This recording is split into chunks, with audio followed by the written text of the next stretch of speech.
조희대 대법원장이 오늘 오후 3시 25분 이재명 민주당 대선 후보의 공직선거법 위반 사건 주문을 낭독합니다. 다수 의견에 따라 다음과 같이 판결합니다. 원심 판결을 파기하고 사건을 서울 고등법원에 완송한다. 대법원장을 포함한 전원합의체 12명 중 10명이 전부 무죄로 선고한 원심을 뒤집자는 의견에 동의했습니다.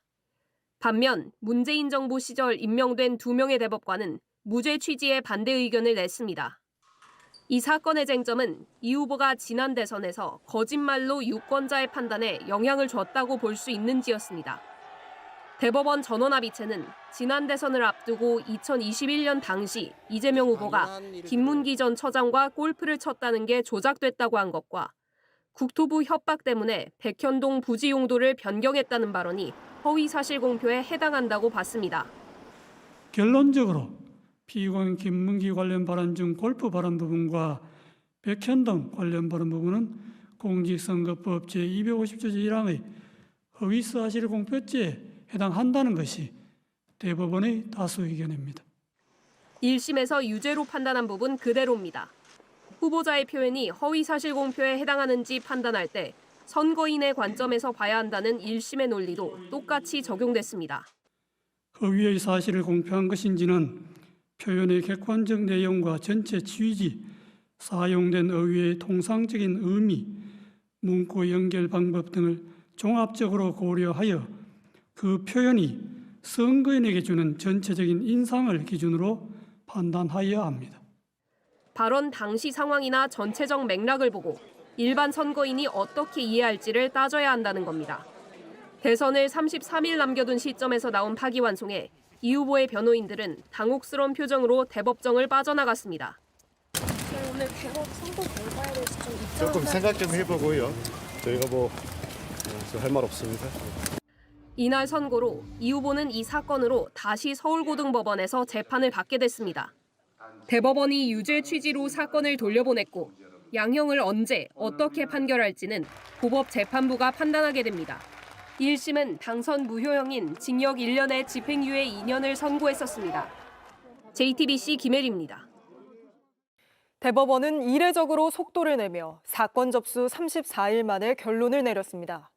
그러면서 2심 판결이 왜 잘못됐는지 조목조목 지적하고 대법원이 왜 빠르게 결론을 냈는지도 밝혔습니다.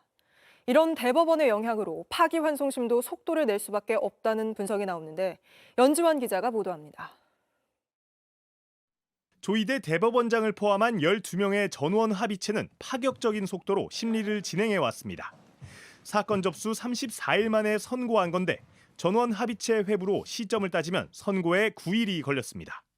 빠른 속도전에도 대법원은 여러 논리를 준비해 2심 판단을 하나하나 따졌습니다.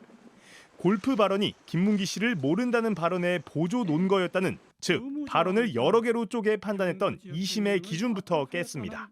인식에 대한 보조적 논거에 불과하다고 볼 수 없습니다. 원심은 공소사실의 대상을 오해하고 법리를 오해하였습니다. 백현동 발언에 대한 판단도 뒤집었습니다. 이재명 후보가 패널까지 준비해 발언한 건 단순한 과장으로 볼 수 없다는 겁니다. 구체적 사실을 포함하는 진술로서 사실의 공표이지 단순히 과장된 표현이거나 의견 표명에 그치는 것이 아닙니다. 그러면서 2심이 직무유기나 협박 발언을 무시하고 왜곡해서 판단했다며 질타하듯 강하게 말했습니다. 직무유기를 문제 삼겠다는 협박 부분을 도외시한 채 국토부의 법률에 의한 요구로만 백현동 관련 발언의 의미를 왜곡하여 이를 전제로 백현동 관련 발언을 무죄로 판단하였습니다. 대법이 유죄를 명확하게 못 박으면서 고법에서 진행될 파기환송심도 속도를 낼 수밖에 없다는 지적입니다. 대법은 빨랐던 진행 속도에 대해 1, 2심이 2년 6개월이 걸리며 혼란과 사법 불신 강도가 유례 없다는 인식이 있었다며 사건이 접수된 뒤 신속하게 판결문과 기록을 기초로 사실관계와 쟁점 파악에 착수해왔다고 밝혔습니다. 대법은 빠른 재판 진행을 설명하기 위해 2000년 미국 대선 당시 재검표를 둘러싼 공방에 연방 대법원이 단 며칠 만에 중단을 결정했다는 사례까지 들었습니다. 대법원이 소송 기록을 고법으로 보내면 2심에서 이 후보에 대해 무죄를 선고한 재판부를 제외하고 무작위 배당 방식으로 재판부를 결정합니다. JTBC 연지환입니다. 네, 오늘 대법원의 판단이 나오기까지 이례적이란 수식어가 계속 따라붙었습니다. 전원합의체 회부부터 심리, 그리고 선고까지 속도전이 이어진 건데 다시 김태영 기자와 짚어보겠습니다. 자, 김 기자, 이게 633 원칙에 따라서 대법원은 3개월 안에 선고하면 됐는데 그보다 훨씬 빨리 선고를 내렸습니다. 이례적인 속도전 아니었습니까? 네, 3개월 시한은 오늘 6월 26일까지였습니다. 그런데 34일 만에 대법원이 선고했습니다. 네. 대선의 공식 후보 등록이 시작되기 전에 나온 판단인데요. 대선에 더 임박해서 선고할 경우 대선 개입 논란에 휘말린다는 판단을 했다는 분석이 나오긴 합니다.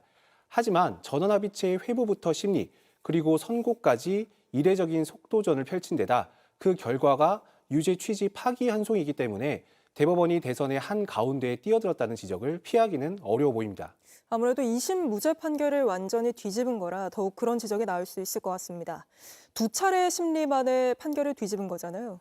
네, 전원합의체 회부 당일 지난달 22일이죠. 첫 합의기일을 열었고 이틀 뒤에 합의기일을 열어서 오늘 바로 선고했습니다.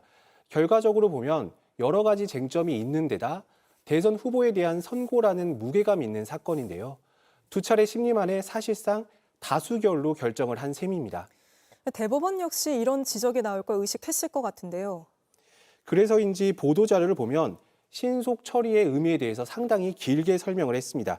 1심 재판이 2년 6개월이나 걸렸다는 점을 강조했고 심지어 2000년 미국 대선에서 부시와 고어의 재검표 재판이 3, 4일 만에 나왔다고 설명했습니다.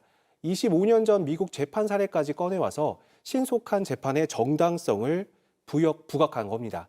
하지만 당시 미국 사례는 이미 대선이 끝난 뒤의 재판이고 오늘 선고한 사례와 단순 비교하기는 어렵다는 평가가 나옵니다. 이런 재판 진행은 결국 조희대 대법원장의 판단이라고 봐야겠죠. 네, 전원합의체 회부부터 조희대 대법원장 판단이었고 전합에 회부되면서 조 대법원장이 재판장을 맡았습니다. 결국 조 대법원장의 의중에 따라 재판 진행이 진행됐다고 볼 수 있습니다. 조 대법원장은 2023년 12월 윤석열 전 대통령의 지명으로 임명됐습니다. 대법원장의 임기는 6년이지만 조 대법원장의 경우 70세라는 정년 문제로 2027년 6월까지 3년 6개월 만에 대법원장 자리에 있을 수 있습니다. 오늘 10대 2로 유죄 취지 파기환송이 나왔는데 어느 정부에서 임명됐는지에 따라 또 의견이 갈렸다고요? 네, 오늘 결정은 전원합의체 대법관 12명 중에 파기환송 다수 의견이 10명, 무죄를 주장한 반대 의견이 2명이었습니다. 네. 그런데 공교롭게도 다수 의견 10명은 모두 윤석열 정부 이후에 임명된 대법관이었고 반대 의견인 이웅구, 오경미 대법관 2명은 모두 문재인 정부 시절 임명됐습니다. 두 대법관은 진보 성향으로 알려져 있습니다. 이 때문에 임명 시기 그리고 성향에 따라 판단이 갈렸다는 지적이 나올 수밖에 없습니다. 특히 반대 의견도 상당히 강경했습니다. 대법원은 오랫동안 정치적 표현의 자유를 최대한 보장했다며 선례의 방향성의 역행에 허위사실 공표죄 적용 범위를 넓히는 건 민주주의 발전에 역사를 후퇴시키는 퇴행적인 발상이 될 수 있다고 밝힌 겁니다. 네. 또 정치적 영역에서 해소되어야 할 정치 집단 사이에 상호 공방을 법정으로 가져와 법원 심판대에 올려놓음으로써 사법의 정치화라는 비판을 불러오게 된다는 의견도 냈습니다. 알겠습니다. 김태영 기자와는 여기까지 짚어보도록 하고요.